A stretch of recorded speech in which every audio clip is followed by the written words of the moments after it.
Hey everyone, this is Sandy with Sewing with Sandy and Lone Tree Designs Quilting, and today we're talking about Long Time Gone, the Plus a Star block.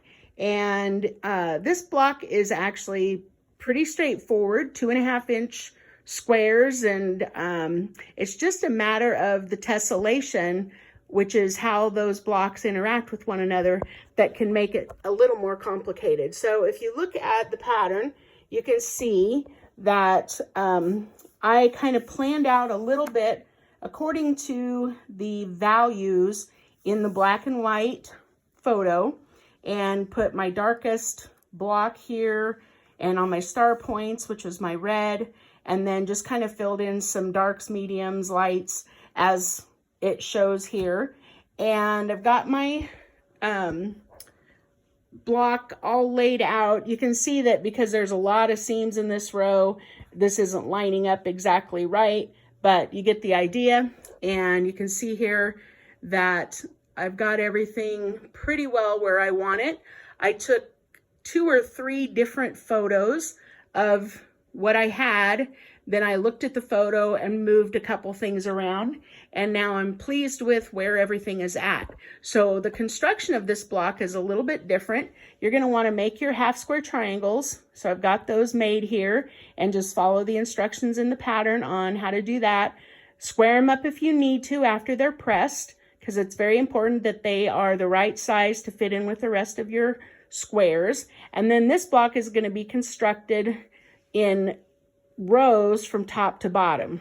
So each row from top to bottom. So this 9 patch right here in the center, this is not constructed. If this was constructed as a 9 patch, then I'd be all messed up on how I'm going to put this block together. So straight rows, 1, 2, 3, 4, 5, 6, 7, 8 from top to bottom, and then just sew those 8 rows together. Now, I would definitely pin my intersections, try to get the pressing so that you can nest those seams together, and you're going to want to go slowly, don't stretch, and just easy peasy, this should go together. And I would also advise taking a photo before you start construction, so that you can refer back to that photo, because as you start to construct the rows and the seams start taking up some of the length, it's going to look weird when you start putting your rows back onto, in this case, my design wall is one of the boards that I constructed using the Lori Holt method. I got my foam core board from Hobby Lobby, and cut it into pieces and made several different sizes of these boards. This is the biggest one that I have, and you can see that it's, I don't know, 30 by 20 inches maybe, but it's perfect for this particular block.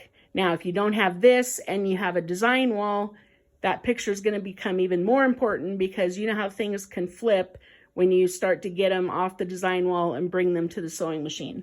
This I'll be able to lay right next to my machine and just pick up pieces one at a time and get them all put together. So good luck with this block. Again, if you have any questions, be sure to leave them in the comments. Please hit subscribe and the little bell so that you know when I've posted new videos. And if you'd like to join my Sewing with Sandy page on Facebook, just request to join and answer the questions. We'd love to have you. Have a great evening.